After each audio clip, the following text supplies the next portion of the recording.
You're making more money than your parents ever did. You got the raise, you landed the better job, and yet you're still broke. How is that even possible? Here's the truth nobody wants to admit. It's not your income that's the problem. It's three bills you pay every single month without even thinking about it. Bills that feel so normal, so automatic, that you don't realize they're quietly draining your future dry. Today, I'm going to show you exactly which three bills are keeping Americans broke and how to break free before it's too late. The real problem nobody talks about. Let me hit you with some numbers that don't make sense. The median household income in America is higher than it's ever been. We're talking over $70,000 a year. That's real money. Our grandparents would have thought they hit the lottery with that kind of paycheck. And yet, according to recent studies, nearly 60% of Americans are living paycheck to paycheck. That includes people making six figures: doctors, engineers, corporate managers, people who by all accounts should be financially comfortable, are one emergency away from disaster. So what changed? It's not that we're spending more on food or gas, though that hurts too. The real killer, it's the automatic expenses, the bills that come out of your account every single month like clockwork, the ones you agreed to once and then forgot about, the ones that feel like they're just part of being an adult in America. But here's the thing, these bills aren't helping you build wealth. They're doing the exact opposite. And the scariest part, most people have no idea how much damage they're actually doing. Let me break down the big three. Bill 1, car payments, the everyday trap. Now, I'm not here to tell you that you don't need a car. For most Americans, a car isn't a luxury, it's survival. You need to get to work, pick up your kids, run errands. I get it. But here's where we go wrong. The average car payment in America right now is around $700 a month. $700 every single month for 5, 6, sometimes 7 years. And that's just the payment. Add in insurance, which can easily be another $150 to $300 a month. Then gas, maintenance, registration fees, parking if you live in a city. All of a sudden, that car is costing you $1,000 a month, maybe more. Now let's do the math.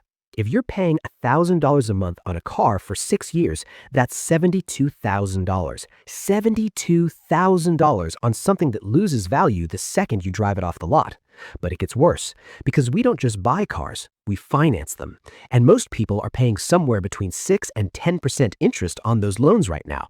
That means you're not just paying for the car, you're paying thousands of extra dollars just for the privilege of not paying cash. And here's the real trap. It feels normal. Everyone you know has a car payment, your coworkers, your friends, your family. So it doesn't feel like a problem, it feels like life. But think about it this way. What if instead of spending $700 a month on a car payment, you spent $300 on a reliable used car you owned outright and invested the other $400? In 10 years, at a conservative 7% return, you'd have over $70,000 saved. In 20 years, nearly $200,000. That's not a car payment. That's retirement. That's freedom. That's wealth. But most Americans never get there because they're stuck in the cycle. As soon as the car is paid off, they trade it in and start all over again. New car, new payment, same trap. The car gives you comfort, it gives you status, but it doesn't give you wealth. Bill 2, subscriptions, the invisible drain. All right, let's move to bill number 2, and this one sneaks up on everyone. Subscriptions. Netflix, Hulu, Disney+, Spotify, Apple Music, your gym membership that you haven't used since February, that app you downloaded for a free trial 3 years ago and forgot to cancel. Here's the thing about subscriptions. Individually, they feel harmless. It's $10 here, $15 there. Who cares, right? But let me show you what actually happens. The average American is paying for 12 subscriptions right now. 12! And most people can't even name all of them off the top of their head. Let's say each one costs an average of $15 a month. That's $180 a month, over $2,000 a year, just gone for entertainment and services you're barely using. And that's a conservative estimate. If you've got premium streaming plans, software subscriptions for work, cloud storage, meal kits, subscription boxes, it adds up fast. Some families are spending $300, $400, even $500 a month without realizing it. Why? Because it's invisible. It's auto pay. It comes out of your checking account quietly and you never feel the pain of handing over cash. There's no moment where you pull out your wallet and think, wait, do I really want to spend money on this right now? It just happens. And companies know this. That's why everything is a subscription now. They don't want you to make a decision every month. They want you to sign up once and forget. Because once you're on autopay, you're probably never canceling. Here's a challenge. Pull up your bank statement right now. Go through the last 3 months, write down every single subscription charge you see. I guarantee you'll find at least 2 or 3 you forgot you even had, maybe more. Now imagine what would happen if you cut just half of them. Not all, just half. You'd probably still have everything you actually use, but you'd be saving $1,000 a year or more. That's a vacation. That's an emergency fund. That's breathing room. But most of us are funding Netflix's next season of reality TV while we're stressed about rent. Housing lifestyle inflation. Now let's talk about the big one, the bill that hurts the most, your housing payment. And I'm not just talking about your mortgage or rent, though those are massive. I'm talking about what happens when you get a raise or a promotion and you think, finally, I can afford a nicer place.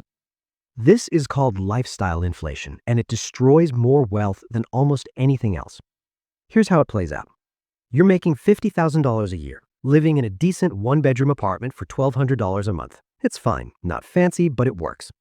Then you get a raise. Now you're making $65,000. That's an extra $15,000 a year. You're pumped. You feel like you've made it. So what do? You upgrade. You move into a nicer place. 2 bedrooms, better neighborhood, maybe a balcony. Now you're paying $1,800 a month. And hey, you can afford it, right? You got the raise. But here's what actually happened. Your rent just went up by $600 a month. That's $7,200 a year. Plus, the new place has higher utilities. You need more furniture. Maybe you're paying for parking now. Maybe HOA fees if you bought a condo. Suddenly, that $15,000 raise, it's gone. You're not building wealth. You're just living in a nicer cage. And the worst part? You feel like you deserve it. You work hard for that promotion. You should enjoy it. And you're not wrong, but there's a difference between enjoying your success and trapping yourself. Because here's the reality. Every time your rent or mortgage goes up, your financial freedom goes down. You're locked into a higher cost of living. And now if something goes wrong, if you lose your job, if the economy tanks, if life happens, you're stuck. You can't easily downsize. You've built your whole lifestyle around that income level. Rich people don't do this. When they get a raise, they don't immediately upgrade their lifestyle. They save the difference. They invest it. They keep their fixed expenses low so they have options. Because wealth isn't about living in the fanciest apartment. It's about having choices. It's about not being terrified every time your boss calls you into their office. But in America, we've been sold this lie that success means a bigger house, a nicer car, more stuff.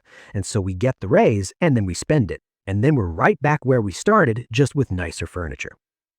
So why do these 3 bills hurt so much? So why do these 3 bills, car payments, subscriptions, and housing inflation, destroy savings so effectively? It comes down to 3 things. First, automation.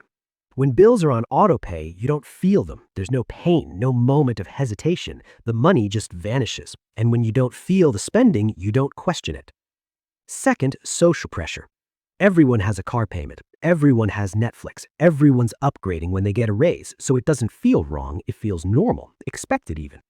You don't want to be the guy still driving a 10-year-old Camry when your coworkers are pulling up in brand new SUVs. Third, comfort becomes addiction. Once you've upgraded, it's almost impossible to go back. Try telling someone who just moved into a luxury apartment that they should downsize to save money. It feels like failure, like going backwards. So instead, people stay trapped. These bills don't just take your money. They take your freedom, your options, your future. The smart shift rich people make. So what do?